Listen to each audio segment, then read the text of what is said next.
good afternoon or good morning, ladies and gents. Lucky today to be joined by Emily Grainger, who has been an industry heavyweight in real estate in a few different areas, actually, throughout the south east corridor. Victoria has worked closer towards the city as well. And I've got a very special relationship with Emily. Emily is a beautiful woman, very caring, has a lot of empathy, but also has a very fierce, competitive nature. And I've worked alongside Emily for years, and I've really seen her grow over that time. We're just having a conversation prior to the video starting, on track to, depending on what happens in December, to potentially write $1 million in GCI this year. So very, very exciting. Currently, I think it was in the current network, number 8 in Victoria.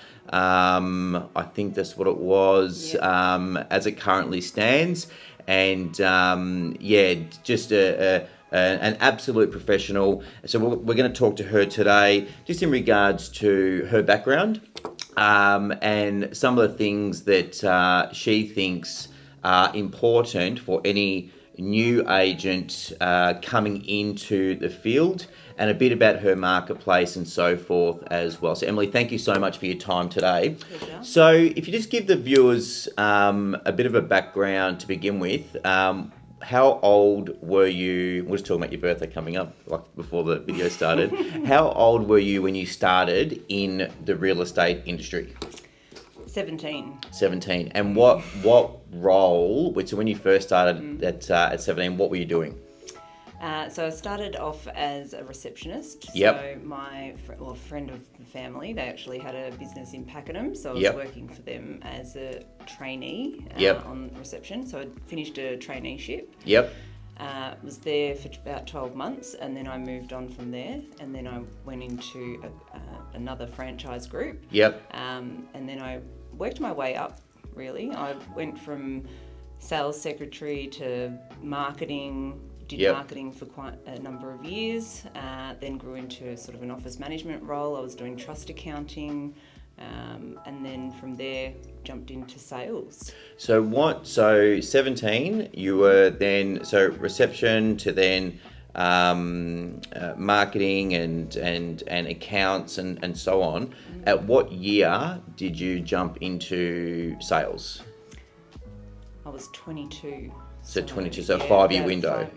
Okay. 5 years, yeah. And when you jumped into sales, were you a standalone salesperson, or did you start off as a sales assistant? No, I jumped straight into sales. Yep, and okay. I had no experience in sales. Yeah. I wanted to start off as an assistant. Yep. I didn't get the chance or the opportunity at that time. Yep. So I jumped in, was pretty much given a desk. Yep. And a phone. And that was it. So with your regards to your marketplace, so I know it's very broad. You actually sold my property. Like I used to live in the marketplace that Emily is working in. So and Emily sold my house. You know what? 3 years ago. 3 years ago. Yeah. So the marketplace is very broad. You've got some properties that are $500,000, and then you've got other properties that are $5 or $6 million. So it's a weird market, actually, in that sense, where it's it's very, very, it's very broad. There's just certain pockets that sell for really big dollars, and then there's acreage, and then there's townhouses, and there's houses, and there's land, and there's apartments. It's very, very broad. So to your market, what's the average selling price? Look, the average selling price is hard to say because it is such a broad market. Yep. But look, you've got fishermen cottages down Yep. in the areas that I'm working in, which is sort of that Warneet, Tooradin, and throughout the city of Casey. But then Yep. you've also got up to $1 million properties and rural properties as well on acreage. Sure. But I'd say the average selling price is probably around 800. Yeah. Yep. Okay. And with regards to for new people, actually, not even new, but for people who are, whether they're, because I mean, you're on track to write $1 million this year, and we'll get to what your goals are for 2022 in a moment. But what do you think are some of the characteristics? Because a lot of people, if you remember going back 4 or 5 years ago, everybody wanted to jump into real estate, and they thought it was just, sipping lattes and having conversations, and you were gonna, Driving nice cars. earn six figures. And it, obviously, we know that there's much more involved than that. So what are some of the characteristics, because you're the manager of your business, what are some of the characteristics that you think somebody needs to be good in real estate? Structure. Yep. And when I say structure, and being organised, because Yep. if you're not organised, when I don't have someone to organise me, I can be all over the place sometimes. So Yep. it's good to have someone that can bring you back into being a bit more organised when you're really, really busy. Yep. But that is important, and having a structured listing presentation as Yep. well, which is really, really important, because you can come 5 minutes before and you know what you're doing. You can put it on repeat. Correct, yeah. Yep. But also, I suppose, not get complacent either. Yep. And training. So with just regards, always improving yourself. so with regards to structure, do you mean having the sort of the discipline to have a structured day? So, each day you do, for example, prospect, and then so, and I totally agree with MG. And MG used to, when we worked together, she used to keep me organised, because I was, going a million miles an hour, and MG would really be, well, you did. You were the person who kept me organised. So understanding of that is really important. And I just want to touch on that quickly as well. So you're writing $1 million, or on target to potentially write $1 million, depending on December. So are you currently a standalone agent? Do you have an assistant at the moment? No. No. Okay. Yeah. No. Yeah. I'm looking. I have had one, but she's no longer with me. Well, Sarah. So we all We all worked together. So, and then I stole her from you. Yeah, correct. And then you stole her back. Yeah.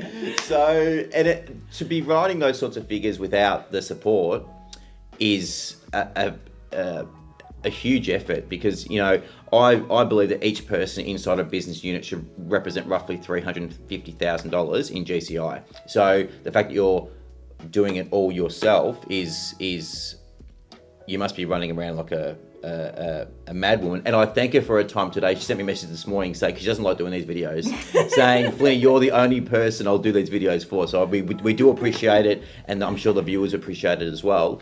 So what does your day look like? So do you have, I know some people have a rule of thumb, high performers anyway, that mornings are really for prospecting, and afternoons to the evenings are out there in the marketplace. Do you have a simple rule of thumb in that sort of space?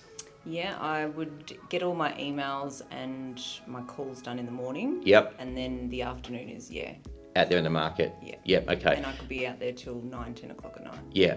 And do you, most of your sales, do you have and I know a lot of these questions, but it's not, this is for the benefit of the viewers. Of do you course. have a particular sales method that you tend to steer towards, like auctions, private sale, closing date sale? In the city of Casey, we more so focus on the private sale or closing date sales. Yep. We haven't had to do closing date sales because the market's been so good. It has been hot. Yeah. Nationally the market's been hot, but the Casey corridor is certainly a massive growth market, because it's a market that attracts given that there's a broad range of different properties, it attracts a broad range of different buyers. You've got good schools, good infrastructure there, acreage, as mentioned before, townhouses, houses. Development, yeah, you've got, everything. So goals for next year. Have you thought about what your targets are in regards to what you want to be writing GCI for 2022? 1.5. 1.5. That's awesome. Okay. So, and I guess with that, have you started putting the feelers out there I need to try and someone find? to help me help to you. get to that. Yeah, I can't yeah. do that on my own. Yeah. So yes, I would definitely love if anyone's viewing and they want a job. Look, I have been looking, but it's obviously been in lockdown. It's been a bit hard to get out there and meet people and have interviews and things, but definitely looking now. And you've still been writing good figures during lockdown. How did you do that? I woke up and I got out of bed. You got into it. Got dressed and I just carried my day on as normal. Yeah. Were you doing? I wasn't in my trackies. Yeah. Because I wouldn't end up doing it otherwise.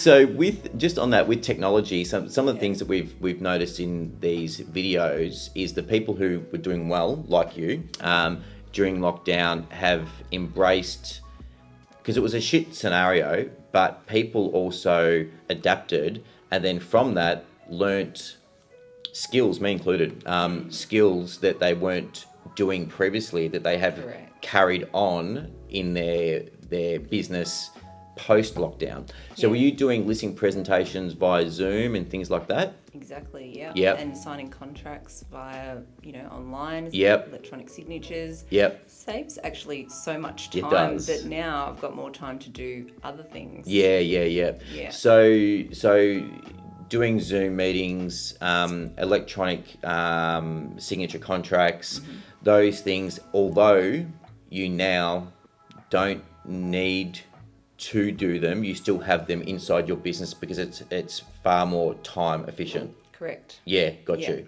Yeah. And with, you mentioned before 1.5 million in GCI.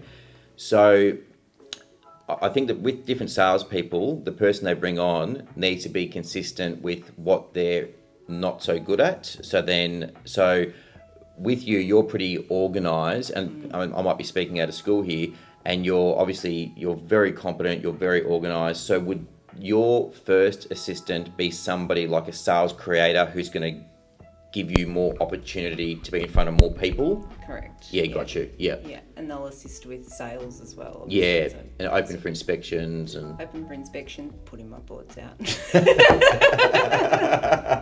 You used to make me put out yours. Yeah. So building inspections, pest inspections, all that sort of stuff. Yeah, the got you. non-dollar productive stuff as well as then, dollar productive stuff so that I can get into more lounge rooms. Yeah, got you. Yeah.